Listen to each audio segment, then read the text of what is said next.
그러므로 내가 너희에게 이르노니 목숨을 위하여 무엇을 먹을까 무엇을 마실까 몸을 위하여 무엇을 입을까 염려하지 말라. 목숨이 음식보다 중하지 아니하며 몸이 의복보다 중하지 아니하냐. 공중의 새를 보라. 심지도 않고 거두지도 않고 창고에 모아 들이지도 아니하되 너희 하늘 아버지께서 이르시나니 너희는 이것들보다 귀하지 아니하냐. 너희 중에 누가 염려함으로 그 키를 한 자라도 더 할 수 있겠느냐. 또 너희가 어찌 의복을 위하여 염려하려느냐. 들의 백합화가 어떻게 자라는가 생각하여 보라. 수고도 아니하고 길쌈도 아니하느니라. 그러나 내가 너희에게 말하노니 솔로몬의 모든 영광으로도 입은 것이 이 꽃 하나만 같이 못하였느니라.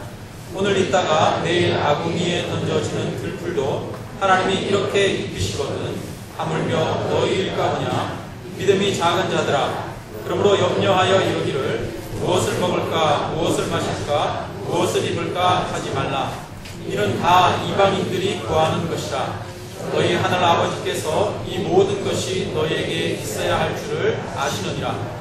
그런즉 너희는 먼저 그의 나라와 그의 의를 구하라. 그리하면 이 모든 것을 너희에게 더하시리라. 아멘.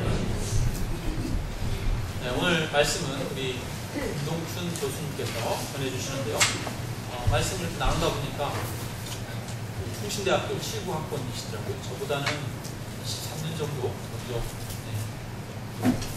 입학하셨는데 굉장히 13년 선배면 뭐 누군지 전혀 모르는데 알고 보니까 이렇게 따지고 보니까 저는 학부생 때였고 아마 교수님 그 위에 대학 원단이시거나 아니면 졸업하셨을 때였던 것 같아요.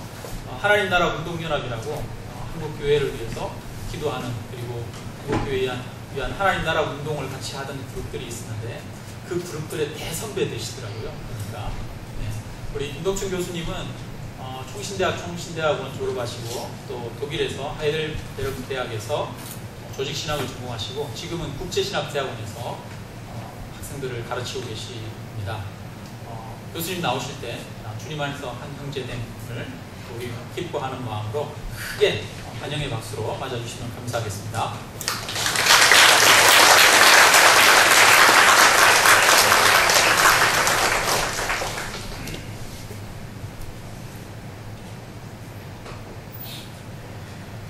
네, 성경은 현실을 비껴나가지 않고 있습니다. 성경의 가르침을 현실로부터 도피하도록 만드는 것은 성경의 의도를 가장 변질시키는 것이 될 것입니다. 우리는 성경의 가르침과 예수님의 말씀을 현실적으로 읽어내야 합니다. 성경적인 신앙은 우리를 환타지로 이끌어가는 것이 아니라 현실 안으로 들어오게 하는 것입니다. 성경적인 믿음은 우리의 생각과 우리의 가치와 우리의 몸을 부양시켜 저 영적인 하늘의 세계로 집어넣는 것이 아닙니다. 오히려 성경을 제대로 읽는 예수님의 제자라면 성경을 통해 현실과 대면하고 현실을 응시하고 현실을 끌어안고 결국에는 우리 현실 안으로 찾아오시는 주님의 은혜와 격려를 힘입어 현실의 장벽을 이겨내고 주님의 뜻을 향해 나아가는 것입니다. 예수님이 바로 그런 분입니다. 예수님은 이 세상에 구원자로 오셨을 때 말씀이 육신이 되셨다 이렇게 말하고 있습니다. 그 말은 천상에 계신 그리스도께서 이 세상 현실 안으로 완전히 녹아 내려왔다고 하는 것입니다. 근데 현실 안으로 내려 녹아 왔는데도 불구하고 현실에 완전히 말하자면 영합하지 않고 오히려 그 속에서도 은혜와 진리가 충만하더라 이렇게 요한복음 1장 14절이 말하고 있습니다.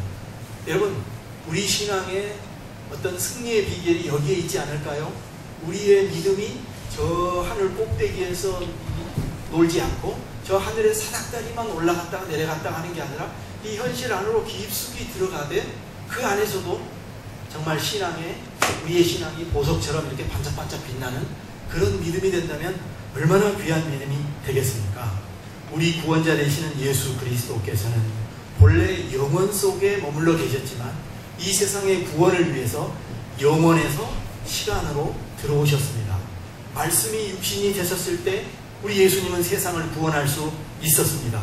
그와 마찬가지로 우리가 있는 이 하나님의 말씀은 현실이 될 때 세상을 구원할 수 있습니다. 그러므로 우리는 성경에 기록된 하나님의 말씀을 보다 현실적으로 읽어내야 하겠습니다.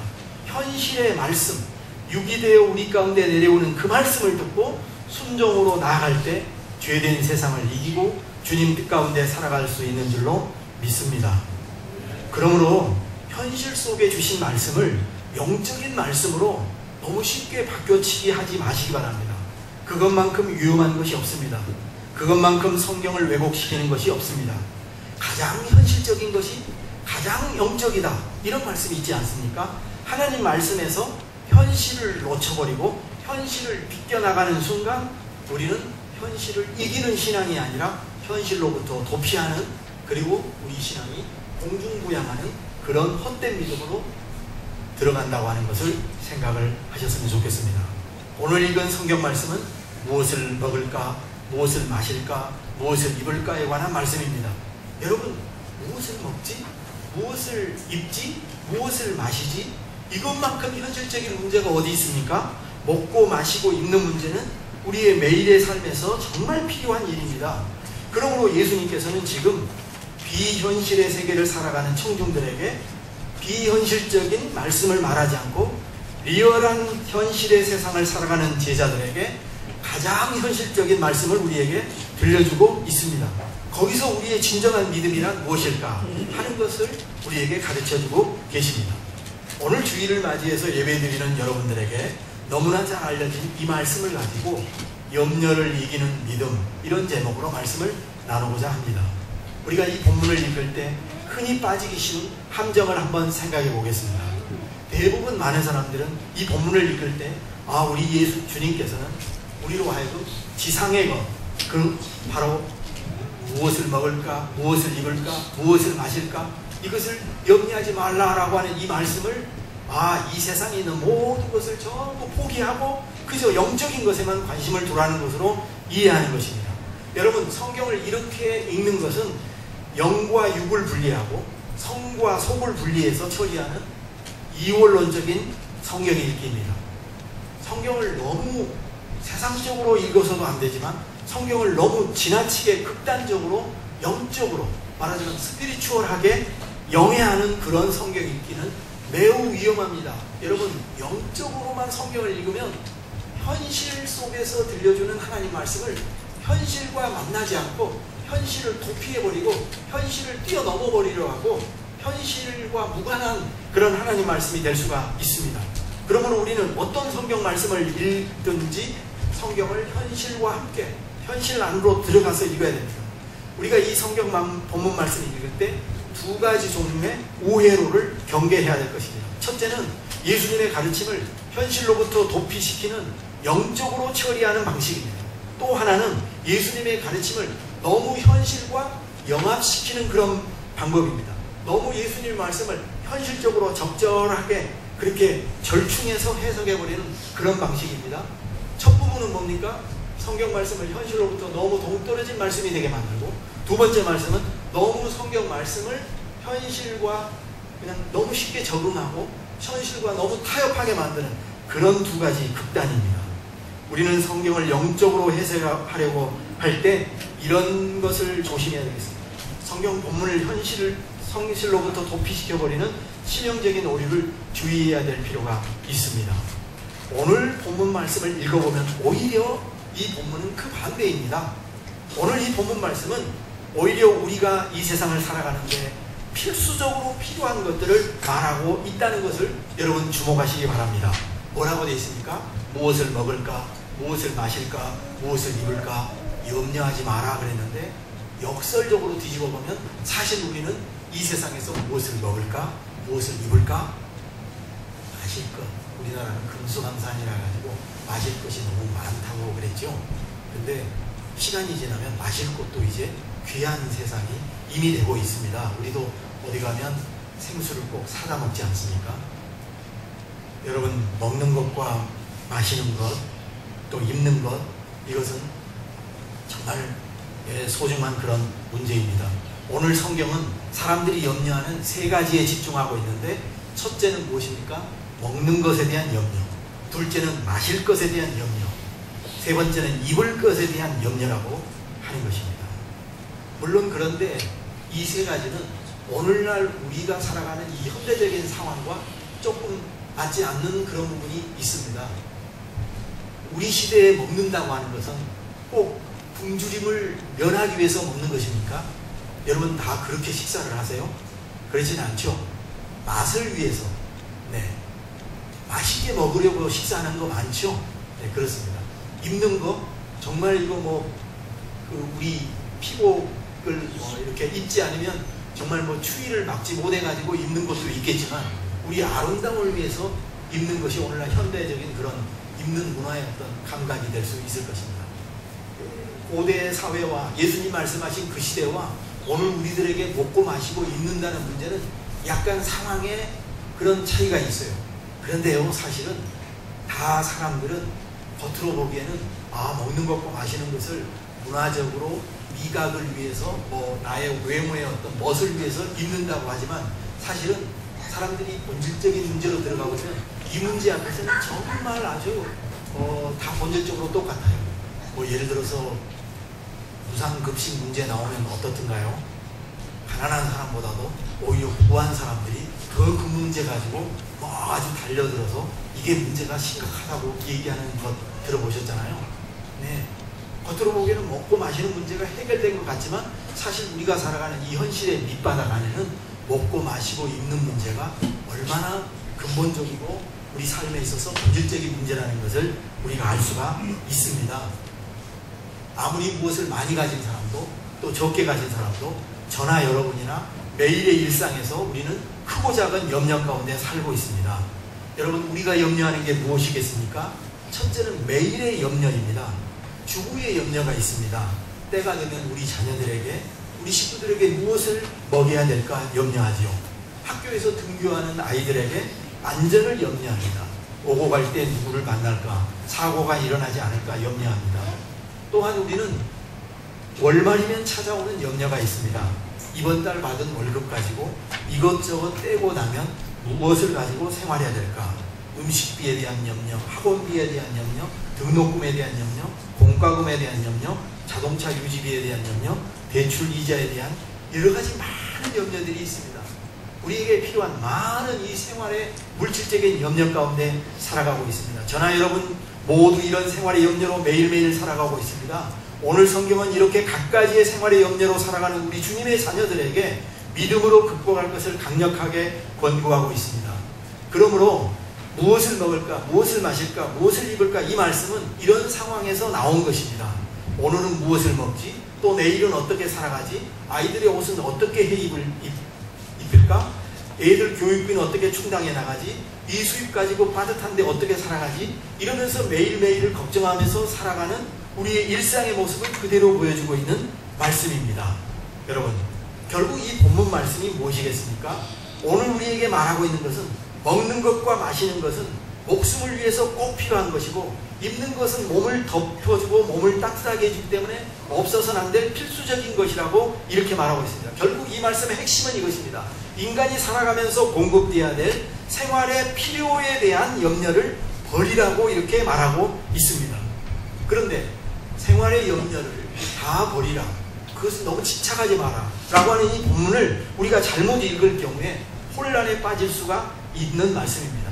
그러므로 우리가 이 말씀을 읽을 때 함정에 빠지지 않기 위해서는 두 가지 극단적인 해석을 주의해야 되겠습니다. 첫째는 이원론이라는 함정입니다. 무엇을 먹을까, 무엇을 마실까, 무엇을 입을까 염려하지 말라는 이 말씀을 마치 우리 신자들은 이 세상에서 먹는 것이나 마시는 것이나 옷 입는 문제에 아예 관심도 기울이지 말고 오직 저 위에 있는 일, 영적인 일, 예배하는 일, 하나 주님 섬기는 일에만 초점을 두어야 되는 식으로 그렇게 받아들여서는 안 된다고 하는 것입니다. 여러분, 여기서 우리가 주의해야 됩니다.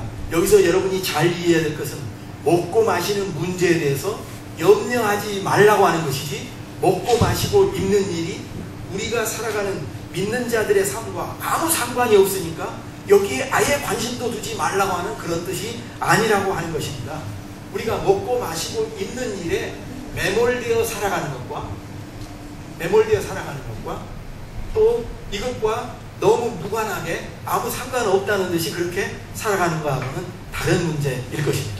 그래서 이 말씀의 초점을 이렇게 해석하지 말아야 됩니다. 성도들이요, 우리 관심사는 이 땅의 것이 아닙니다. 우리는 이 세상 것이나 먹고 마시는 것, 입는 것은 하찮은 것입니다. 그것을 초연해야 됩니다. 이것을 등한시해야 됩니다.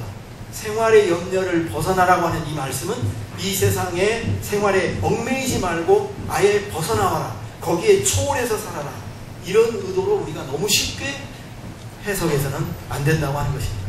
바로 이런 해석이 극단적인 성경풀이가 됩니다. 신앙생활을 극단으로 몰고 가는 사람들, 우리가 조심할 필요가 있습니다. 신앙생활을 극단으로 몰고 가는 사람들이 어떻게 보면 참 열심히 있다 이렇게 생각할지 모르지만, 그 극단으로 몰아가는 이 신앙이 현실 속에서는 부적응자로 살아갈 수가 있고 현실을 이기는 그런 믿음을 제공해 주지 못하는 위험성이 있다는 것을 꼭 생각해야 되겠습니다. 여러분, 우리가 어렸을 때 신앙 교육을 받을 때 목사님들께서 그렇게 가르치지 않았습니까? 먹고 마시는 일은 전부 육신에 속한 일이니까 우리 믿는 자들은 그저 기도하고 예배드리고 주님 섬기는 일만 매진하면 된다. 먹고 마시는 일은 전부 세상적인 일이니까 영적인 일에만, 주님의 일에만 힘쓰라, 이렇게 가르칩니다. 여러분, 영적인 일, 주님의 일이 무엇인가요? 그것은 기도하는 일이고 예배드리는 일이고 새벽기도 열심히 참석하는 일입니다. 그럼 육적인 일이 무엇이었습니까? 그것은 직장생활하는 일이고 돈 버는 일, 이게 바로 육신에 속한 일이다, 이렇게 가르쳤습니다. 여러분, 그러나 이것이 바로 우리가 아는 것처럼 이원론적인 신앙입니다. 이원론은 어떤 것이 있을까요? 영과 육을 나누어 버리는 영육 이원론이 있지요. 그 다음에 성스러운 것과 속된 것을 나누는 성속 이원론이 있습니다.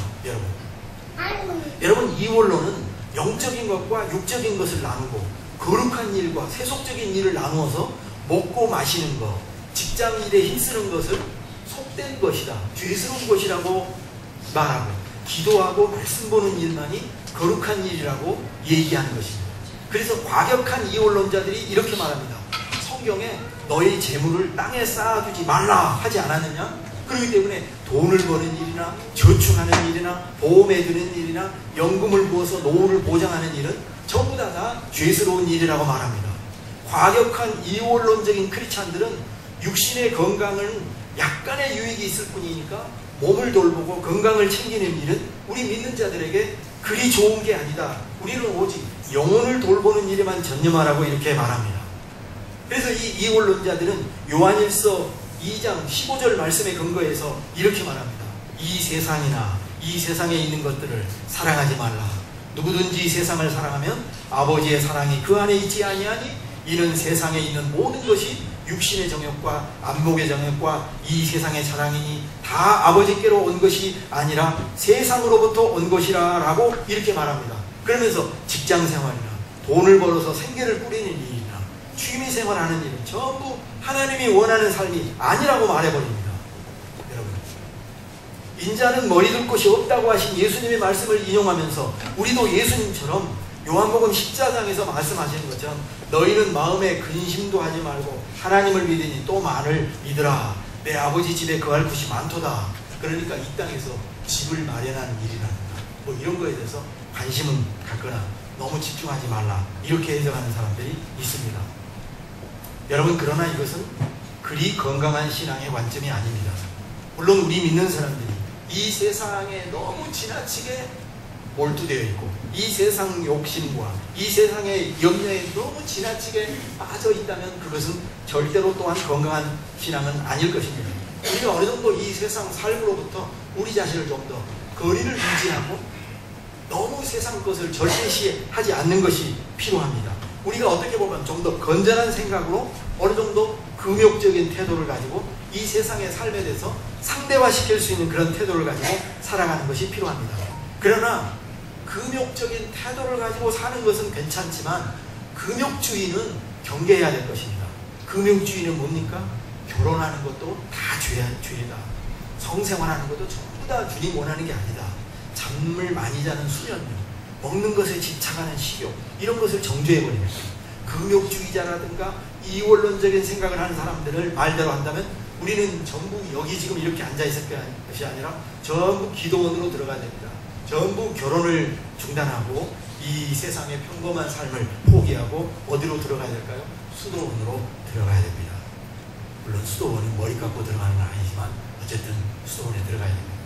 여러분, 어떤 사람들은 그렇게 말합니다. 우리가 진정한 공동체를 이루려면 이 죄악이 넘실거리는 세속적인 도시를 떠나서 저 산속에 들어가서 우리끼리 모여서 죄에 물들지 않는 곳에서 신령한 공동체를 만드는 것이 하나님이 원하는 삶이 아닌가, 이렇게 얘기하는 사람들이 있습니다.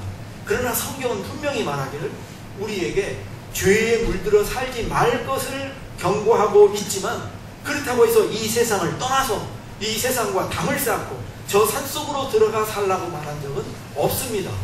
성경은 세상이 죄로 물들었다고 해서 산으로 들어가서 기도원에서 살아라고 말하지 않고 오히려 그 죄악된 세상 속에서 살아가되 믿음의 선한 싸움을 싸우라고 권고하고 있습니다. 성경은 절대로 직장은 더러운 곳이니까 직장을 버리라, 그리고 저 외딴 섬에 들어가서 조용히 성경이나 읽으면서 기도 생활이나 하면서 살라고 말하지 않습니다. 여러분, 그것은 언제 하면 되냐면요, 은퇴하고 나서 하면 됩니다. 네, 은퇴하고 나서, 그리고 섬에 들어갈 여유가 있는 분들은 그렇게 생활하면 돼요. 네. 그러나 언제나 그렇게 섬에서만 살겠어요? 네. 이 세상, 성경은 우리에게 뭘 가르칩니까? 이 세상은 비록 죄 많은 곳이지만 세상 한가운데 살면서 죄의 세력과 싸우면서 주님의 자녀답게 의로움을 지키면서 복음을 드러내며 살라고 말합니다. 우리는 세상에 속한 사람은 아니지만 세상에 거하며 살아가는 사람입니다. 유명한 그런 말이 있지 않습니까? We are in the world, but not of the world.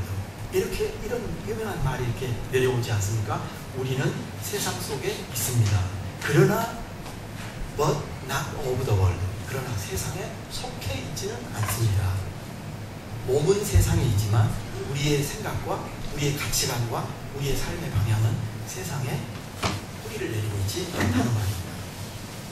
둘째로 이 성경 말씀을 해석할 때 빠지는 위험은 이런 것들입니다.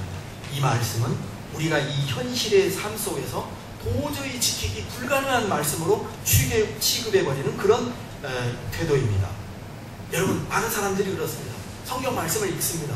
재물에 대한 태도, 또 부에 대한 어떤 우리의 태도에 있어서 예수님의 아주 철저한 말씀, 레디칼한, 여기 우리 교회의 어떤 목표가 레디칼 디사이플십이죠. 이게 급진적 제자도인데, 또 다른 말로 저는 급진적 제자도를 정말 좋아하고 정말 많은 사람들에게 이야기하는 그런 사람인데요.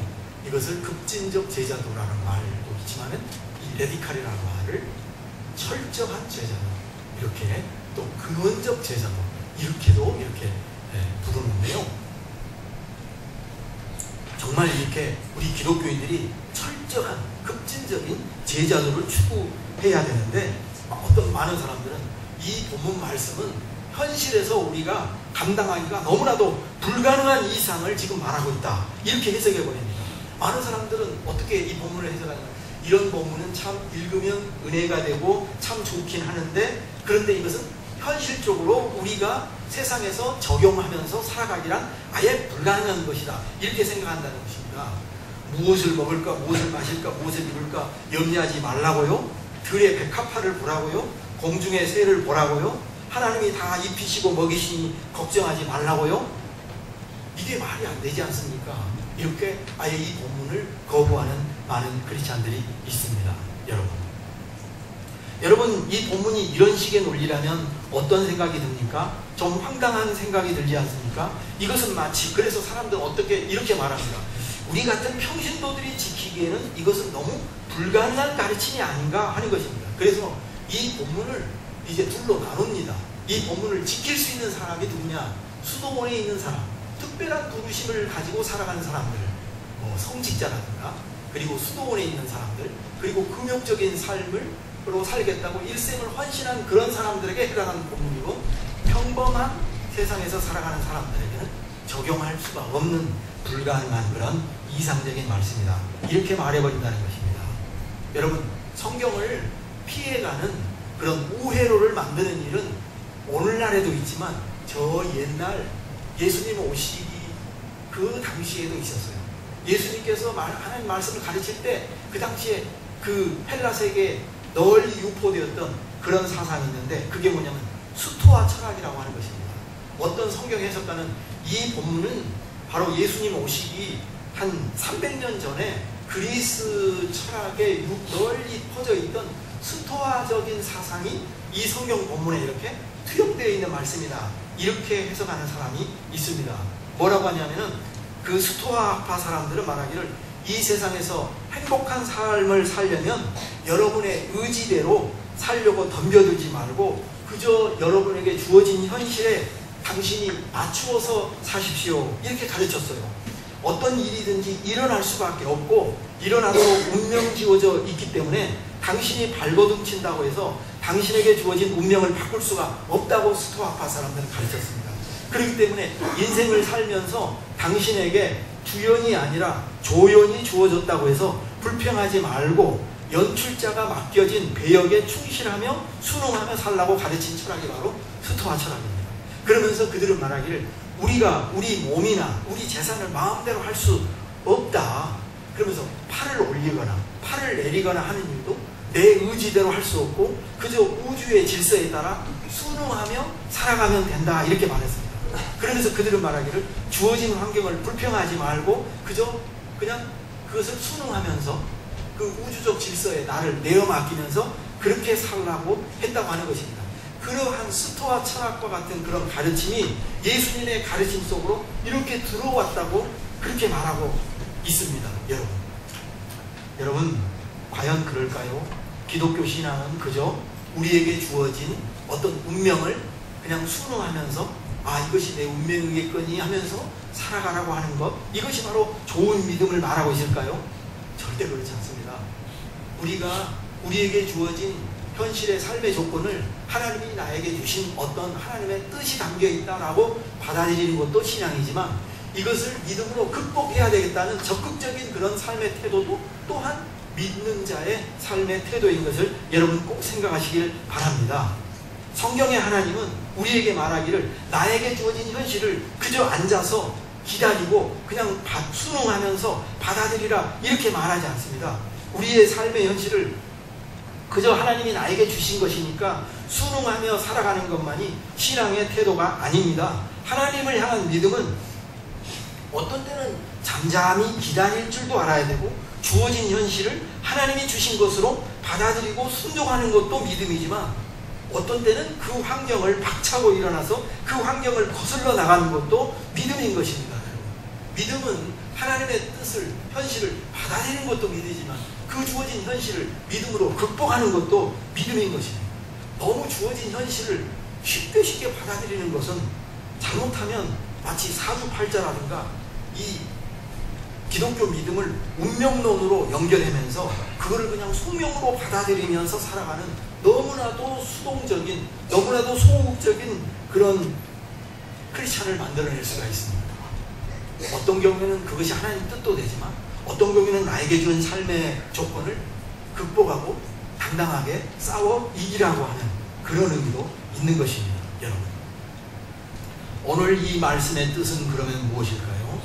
첫째는, 이 말씀은 매일매일의 염려에 사로잡혀 살아가는 믿는 자들에게 주시는 말씀이라는 것을 여러분 생각하셔야 되겠습니다.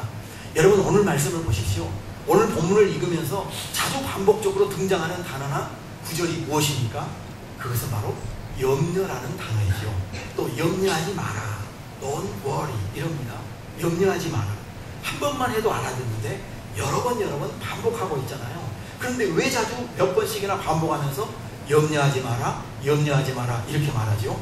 그것은 이 말씀을 듣는 청중들이 늘 생활에 염려 가운데 살아가는 사람들이니까 그래요. 만약 이 말씀을 듣는 사람들이 성자들이나 수도자들이나 세속과 거리를 두고 사는 사람들이라면 염려하지 마라 그런 말 할 필요가 없잖아요. 여러분, 수도원에 들어가면 먹을 것과 입을 것은 다 해결해 주잖아요. 그렇지 않던가요? 제가 기도원에서 6개월을 살아보니까 좋은 점은 뭐냐면, 기도원은 최소한 잠잘 자리는 주고요, 먹을 것은 다 준다는 거죠. 그 대신 장작 빼고 청소하고 조금 봉사하면 됩니다. 그러면 받아주더라고요. 기도는 그러지 않겠지만 제가 그렇게 살아본 적이 있어요. 오히려 세상이 너무 힘든 사람은 그런 데 들어가면 편안해요. 왜? 이 세속의 연륜으로부터 다 벗어날 수 있잖아요. 근데 성경은 절대 그렇게 가르치고 있지 않아요. 우리 보고 세상을 물러가서 저 산속에 들어가서 이렇게 살라고 말하고 있지 않다는 거죠. 이 말씀은 오히려 그렇게 수도원 공동체나 기도원 숲속에 있는 저 깊은 그런 곳에 사는 사람들에게 주는 말씀이 아니라 오히려 일상의 염려 가운데 살아가는 사람들에게 주시는 말씀입니다. 염려에서 자유로운 사람, 그러니까 자녀 양육을 걱정할 필요가 없는 독신자들이나 성직자들이나 치열한 삶의 환경에서 벗어나서 전원 생활을 누리고 있는 여유로운 사람들이나 노후 자금을 이제 든든하게 준비해놓고 걱정 없이 살아가는 은퇴자들에게 말하고 있는 말씀이 아니라 오히려 이 말씀은 매일매일 생활의 염려로 전전긍긍하며 살아가는 치열한 현실 속에 살아가는 사람들을 위해서 주시는 말씀이라고 하는 것입니다.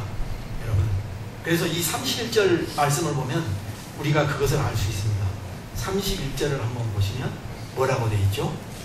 이렇게 읽어보겠습니다. 시작. 그러므로 염려하여 이르기를 무엇을 먹을까, 무엇을 마실까, 무엇을 입을까 하지 마라. 그렇습니다. 여러분, 이게 여러분 한글 성경으로 읽으면 잘 들어오지 않아요. 영어 성경을 보면 거기에 이렇게 따옴표가 써 있습니다. What shall we eat? What shall we drink? What shall we wear? 이건 그런 말입니다. 누군가 이렇게 말한다는 거죠. 뭘 먹지? 무엇을 입어야 되지? 무엇을 마셔야 되지? 이 말씀은요, 어떤 추상적인 말씀이 아니라 보통 생활의 염려로 살아가는 사람들 입에서 나오는 걱정스러운 말, 염려가 섞인 말, 근심 어린 말투를 그대로 옮겨주고 있는 것입니다.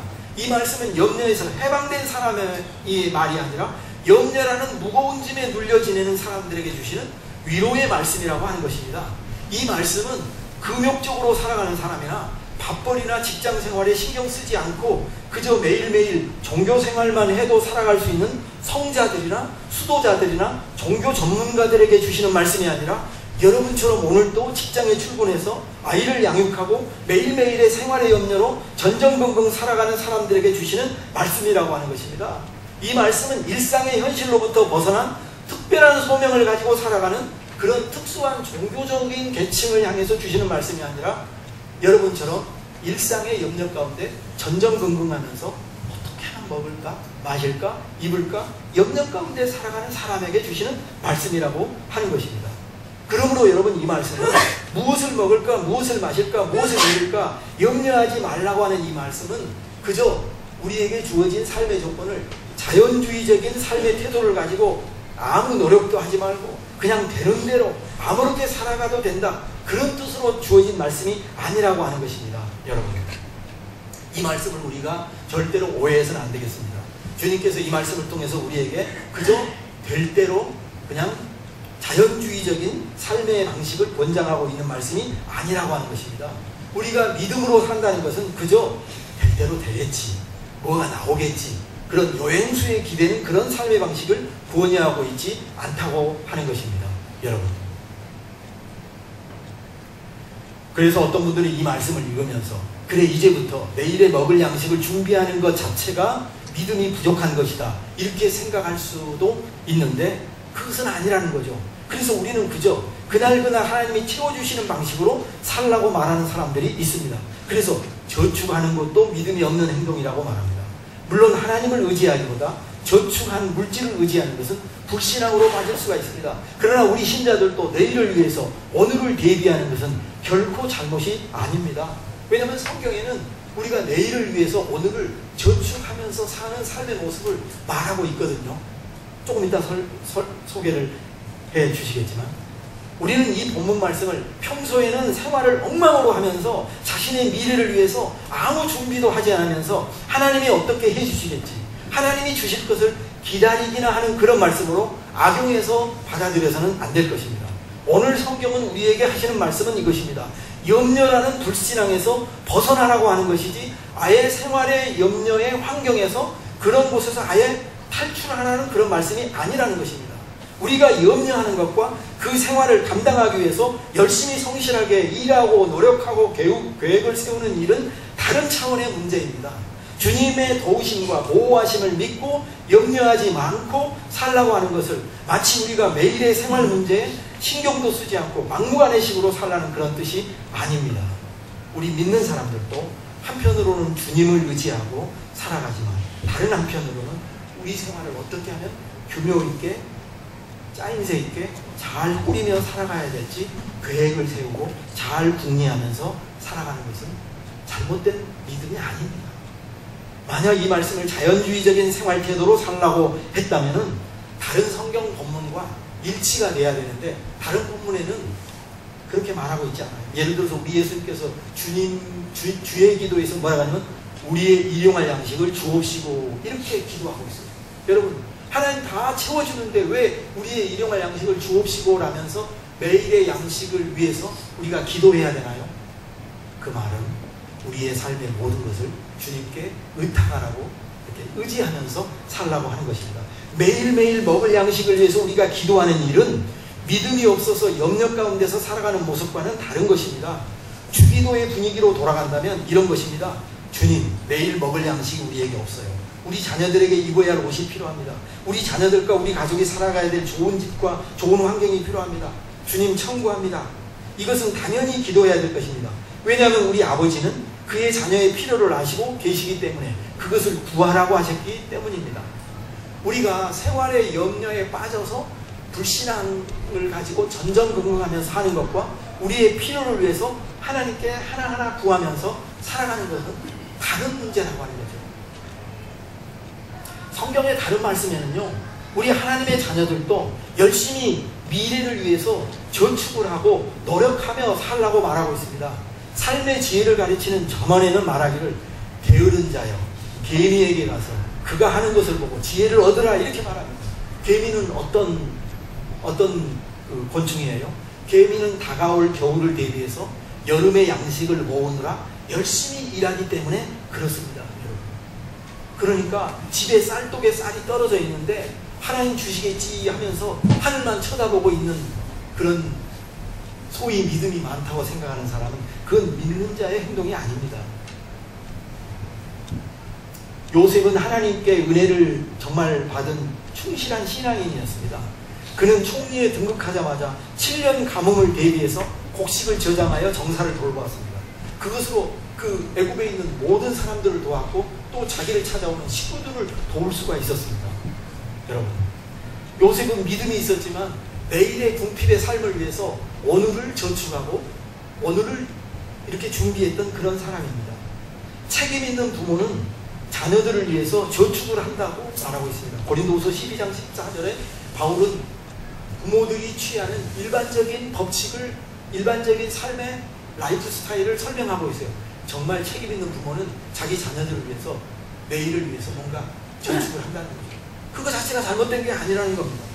현숙한 여인은 산업을 잘 관리해서 부를 증대하는 일에도 잘하는 사람이라고 이렇게 말했습니다.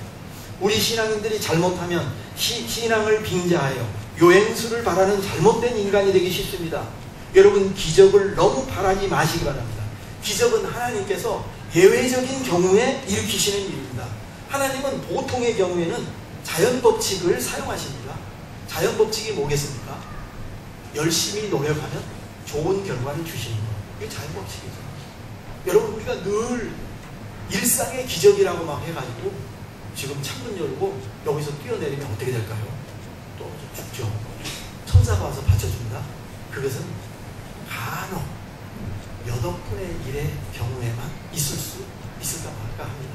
우리가 여기서 아무리 은혜를 막 드리면서 예배를 드린다 할지라도 저 위에서 훌쩍 떨어지면 전부 다 여러분 불구자가 되고 말 것입니다. 왜? 이게 하나님 정하신 자연법칙이기 때문에 그렇습니다. 그래서 하나님의 기적이나 예외적인 기적을 너무 지나치게 믿는 분들 가운데 신앙을 잘못 교육시키는 그런 사람들이 있습니다. 우리 하나님께서는 일상의 법칙을 가지고 우리 믿는 자들을 다스립니다. 그것은 심고 거두는 법칙입니다. 그래서 성경은 말합니다. 하나님을 만홀히 여기지 말라 그랬습니다. 무슨 말이냐? 이거는 하나님을 가볍게 여기지 마라. 그러면서 뭐라고 합니까? 심는 대로 거둔다는 것입니다. 심지도 않고 노력도 하지 않고 씨도 뿌리지 않고 그리고 좋은 결과를 얻는 것, 이게 이게 좋은 신앙이 절대로 아니라고 하는 것입니다. 우리 크리스찬들은 너무 은혜의 법칙을 너무 많이 남용을 해요. 하나님 뭔가 주시겠지, 뭔가 특별한 일이 터지겠지. 그것은 간혹 터집니다. 늘 터지면 특별한 은혜가 아니겠죠. 하나님은 일상의 삶 속에는 심고 거두는 법칙을 가지고 사용하시고, 특별한 경우에는 특별한 예외적인 법칙을 가지고 이렇게 우리를 통치하시고 지배하십니다. 오늘 말씀의 결론은 이것입니다. 여러분의 모든 일상을, 모든 생활의 문제를, 먹고 마시는 모든 입는 것까지 하나님께서 다 세세하게 우리를 돌보시고 간섭하시는 하나님의 주권에 맡기며 살라고 하는 것입니다. 하나님의 돌보심을 신뢰하면서 살라고 하는 것입니다. 왜 그런가 하면 우리 크리스찬들에게, 우리 하나님의 자녀에게 우리에게 맞는 어떤 경제 원리가 작동한다는 것입니다. 그러니까 여러분, 이것이에요. 우리는요, 심지도 않았는데도 하늘의 만나를 떨어주시는 경우가 있어요. 우리는 그것을 믿고 살아갑니다. 광야의 이스라엘 백성처럼. 그런데 항상 이렇게 살면 건강한 신앙입니까요? 하나님 어떻게 해주시겠지? 하늘만 쳐다보고 입을 벌리고 이렇게 있다면 과연 하늘에서 만나가 늘 그렇게 떨어질까요? 하나님의 경제는 인간이 생각할 수 없는 신비롭고 예외적인 방식으로 우리에게 은혜를 주시고 풍성한 것을 채워주시는 것은 사실입니다. 그러나 이것을 남용하거나 이것을 너무 지나치게 과신하는 사람들은 그것은 건강한 그런 신앙이라고 말할 수가 없습니다. 우리 주변에 보면 신앙이 열심히 있는 사람들 가운데 가끔 본인은 아무 노력도 하지 않고 하늘에서 뭔가 큰 것이 떨어지기만을 기다리는 그런 요행수를 추구하고 좋아하는 그런 신앙인들이 있는데, 이것은 결코 건강한 신앙이라고 말할 수가 없습니다. 그럼에도 불구하고 우리가 삶의 염려 가운데서 이겨나갈 수 있는 이유는 뭔가 하면 이 세상의 모든 만사를 하나님께서 주관하고 다스리고 있다는 그 믿음 때문에 그렇습니다. 하나님은 어떻게 이 세상을 다스립니까? 들풀도 돌보시고 백합화도 자라게 하시고 공중의 새들도 먹을 것을 이렇게 공급해 주시는 그 하나님이 있다는 겁니다. 그래서 이 성경 기자가 말합니다. 들의 백합화를 한번 생각해 보라. 하나님이 먹이시고 하나님이 기르지 아니하느냐 하는 겁니다. 그러면서 하물며 그들도 하나님이 다 먹이시고 기르시는데 너희일까 보냐 하는 겁니다. 너희들이 얼마나 존귀한 사람들인데 너희를 가만버려 두시겠느냐 하는 것입니다. 하나님께서는 이렇게 말합니다. 공중에 나는 새나 들의 백합화도 하나님의 돌보심의 대상이라는 거예요. 그것은 하나님의 일반적인 돌보심의 대상이라면 우리 믿는 자들, 택함받은 백성들, 구원받은 하나님의 자녀들은 특별한 하나님의 돌보심의 대상이라고 하는 것이죠, 여러분. 그런데요, 여기에 참 애매한 부분이 있어요. 예수님의 말씀에 이렇게 말하잖아요. 공중의 새를 보라. 심지도 않고 거두지도 않고 창고에 모아들이지도 아니하되 너희 하늘 아버지가 기르시나니 이렇게 말하고 있잖아요. 그런데 여러분, 사실은 알고 보면요, 새들이 정말 아무것도 모아들이지를 않던가요? 모아들이는 새들이 있어요. 네, 다람쥐를 보십시오. 얼마나 열심히 모아들여서 미래를 위해서 추운 겨울 양식이 없을 시기를 위해서 미래를 열심히 준비합니까? 여러분, 이게 바로 우리 신앙의 어떤 이원성이라는 게 있습니다. 한편으로 우리는 하나님을 철저하게 신뢰합니다. 하지만 우리는 또한 하나님께서 주신 우리의 삶의 조건과 우리의 삶의 자리에서 책임 있는 삶을 감당하는 것이 하나님이 원하는 삶입니다. 믿음의 눈으로 보니까 하나님이 다 채워주고 하나님이 입히시고 먹이시는 거지, 실제적인 삶의 현실로 안경을 가지고 내려다보면 뭐냐면 우리는 하나님이 먹이시고 입히신다고 고백하면서도 열심히 직장에 들어가서 일을 하고 열심히 막 우리의 소득을 위해서 우리가 매일매일 쉼 없이 일하고 그러지 않습니까? 이 신앙의 이 말하자면 두 쌍곡선이죠. 두 가지 이것을 모순이라고 생각하지 마시기 바랍니다. 근본적으로는 하나님의 모든 것을 채워주십니다. 이것이 우리가 하나님의 주권을, 하나님이 온 세상 속에서 이 세상 미물들까지도 하나님이 다 돌보시고 더구나 택한 하나님의 그의 자녀를 눈동자와 같이 지키신다는 우리의 신앙 고백을 가지면서도 동시에 하나님은 우리에게 이 땅에서 일하고 수고하고 우리의 수고의 열매를 일한 만큼 따먹도록 그렇게 일반 법칙을 가지고 사용하신다고 하는 것, 우리가 이렇게 믿어야 되겠습니다. 성경은 이렇게 말합니다. 너희 염려를 다 맡기라. 주가 돌보시느니라. 아무것도 염려하지 말고 다만 모든 일에 기도와 간구로 너희 구할 것을 감사함으로 하나님께 아뢰라. 그리하면 모든 지각에 뛰어난 하나님의 평강이 그리스도 예수 안에서 너희 마음과 생각을 지키시리라. 성경은 가만히 보면 넓은 의미에서, 그러니까 성경은 우리에게 우리 삶의 대원칙은 우리의 삶의 모든 것을 하나님께 온전히 맡기는 것을 이렇게 권고하면서도, 그러나 실제로 보면 성경에 많은 하나님을 의존했던, 하나님을 신뢰했던 성경의 위대한 인물들은 그럼에도 불구하고 자신의 삶의 자리에서 충실한 일터의 사람으로 살아갔다는 것을 여러분 생각해야 되겠습니다. 요셉, 아까 말씀드렸지 않습니까? 7년 가뭄을 위해서 어떻게 했죠? 요셉은 늘 하나님께 자기의 삶을 맡겼다고 했습니다. 그러나 그는 애굽에 닥칠, 전 세계적으로 닥칠 7년의 가뭄을 위해서 양식을 모아두었다고 했습니다. 이것은 하나님께서 행하시는 일반 법칙을 순종하면서 미리 이제 7년 풍년 이후에 닥칠 흉년을 준비하는 것입니다. 요셉이 앞으로 있을 7년 동안의 기근을 준비한 이 행위는 결코 불신앙에서 나온 것이 아니었고, 바로 우리 믿는 자들이 이 세상을 살아갈 때 일반 법칙의 적용을 받아야 되니까 이거를 준비하고 노력하는 것입니다. 이것은 하나님께 칭찬받을 일이었죠. 야곱은 하늘의 천사의 사닥다리를 막 보고 환상을 보았고 엄청난 어떤 그런 이상 가운데서 주님을 바라보고 살았지 않았습니까? 그러나 여러분, 그가 삼촌 라반의 집에 갔을 때 밤낮으로 양떼를 지키고 눈을 부릅뜨면서 수고하고 열심히 노력했다는 걸 알 수 있습니다. 하늘의 환상을 봤으면 하나님 다 해주시겠지 이렇게 해야 되는데, 실제로 라반 집에서 그는 굉장한 노동을 많이 했습니다. 자기가 이제 삼촌 라반이 자기의 그 노동의 대가를 주지 않는 것에 대해서 얼마나 불평합니까? 내가 삼촌을 위해서 얼마나 일을 했냐고 이렇게 말하고 있어요. 야곱의 축복은 그저 야곱의 사닥다리 때문에 축복이 온 게 아니라 그가 평소에 성실하고 근면하고 그가 열심히 일을 했기 때문입니다. 이거를 꼭 생각해야 되겠습니다. 여러분, 성경이 우리에게 염려하지 말라고 하는 것은 우리의 현실의 생활, 매일의 삶을 위해서 준비도 하지 말라 그런 뜻이 아니라 생활의 염려에 포박당한 채 살아가지 말라는 것입니다. 생활의 염려에 빠지지 말고 그런 것에 두려워하지 말라고 하는 것입니다. 염려가 너희를 구출하는 게 아니라 하나님에 대한 신뢰와 하나님에 대한 철저한 믿음이 너희의 삶을 인도해서 이끌어 줄 것이다 라는 것을 믿으라고 하는 것입니다. 오늘 말씀의 결론은 이것입니다.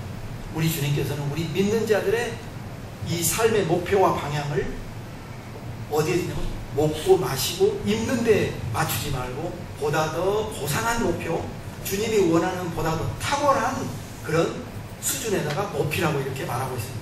어디에 맞추라고 합니까? 하나님 나라와 그의 의에 맞추라고 하는 것입니다. 여러분, 우리가 현실의 공고함을 이기려면 그보다 더 높은 가치를 붙들어야 되겠습니다. 낮은 차원의 목표를 가지고 있는 사람은 낮은 수준의 삶을 살게 됩니다. 그러므로 우리 삶은 그저 무엇을 먹을까, 무엇을 마실까, 무엇을 입을까, 이런 것은 우리에게 생활에 절대적으로 필요한 것은 우리가 압니다. 그걸 인정합니다. 그러나 그럼에도 불구하고 우리가 이런 차원에만 머물러서 여기에만 매어서 이렇게 살아가는 것은 하늘 아버지가 원하는 삶의 방식이 아니라는 겁니다.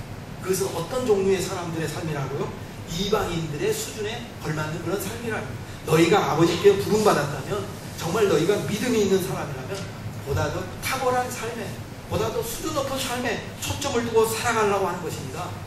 그럼 어떻게 해야 될까요? 이 현실의 삶을 우리는 어느 정도 상대화할 필요가 있습니다. 부정할 수는 없습니다. 그러나 상대화를 하는 겁니다. 이것을 절대화하지 않는 것입니다. 예를 들어서 어떤 사람이 좋은 차를 끌고 이렇게 왔습니다. 여러분, 그거는 무시해도 좋은 겁니다. 왜냐하면 그거는 우리 삶에 있어서 절대적인 것이 아니니까요. 어떤 사람은 생활의 형편이 좋으면 그거는 좋은 차를 몰아도 됩니다. 그건 선택의 문제이지 절대화할 문제가 아닙니다. 우리가 진정한 크리스찬들이라면 이런 문제는 상대화할 수가 있다는 겁니다. 우리가 정말 절대적으로 궁극적으로 붙들어야 될 것은 보다 고상하고 보다 탁월한 하나님 나라와 그의 의를 추구하는 삶이라고 하는 것입니다. 하나님 나라와 그의 의를 구하라라고 하는 말은 추구하라는 그런 뜻이라고 그러죠. 성경은 우리에게 일용할 양식은 하늘 아버지께서 채워주신다. 그러나 너희들이 정말로 구하고 정말로 이렇게 추구해야 될 것은 하나님 나라와 그의 의를 구하며 살라고 하는 것입니다. 근데 마지막으로 뭐라고 하냐면 우리 하나님은 위로를 주시는데 너희들이 하나님 나라와 그의 의를 추구하며 살면 너희가 먹고 입을 그것을 더하여 주실 것이다. 그것은 어디셔널, 그것은 추가해서 더 주실 것이라는 거죠. 하나님 나라는 궁극적인 우리의 삶의 목표이고 먹고 마시고 입는 것은 어떻게 보면 상대화할 수도 있는 그런 일반적인 우리의 목표가 되어야 된다는 것입니다. 우리의 절대적이고 우리의 궁극적인 신앙의 목표인 하나님 나라와 그의 의를 추구하면서 이 땅에서 믿음으로 살아가는 성도 여러분 되시기를 주님의 이름으로 축원합니다. 하나님 아버지, 오늘 생활의 염려가 얼마나 우리를 포박하고 우리를 걱정하게 하며 우리로 하여금 믿음을 포기하게 만드는지 모릅니다. 우리에게 보다 탁월한 믿음을 주시옵소서. 현실에 도피하지는 않지만 그러나 이 현실에 너무 얽매이고 현실의 수준에 맞추어서 살지 않고 하나님 나라와 그의 의를 추구하는 보다 탁월한 그 나라의 백성이 되도록 주님 인도하여 주시옵소서. 그러한 은혜가 이 교회 모든 성도들 가운데 함께 하시기를 예수님의 이름으로 기도드립니다.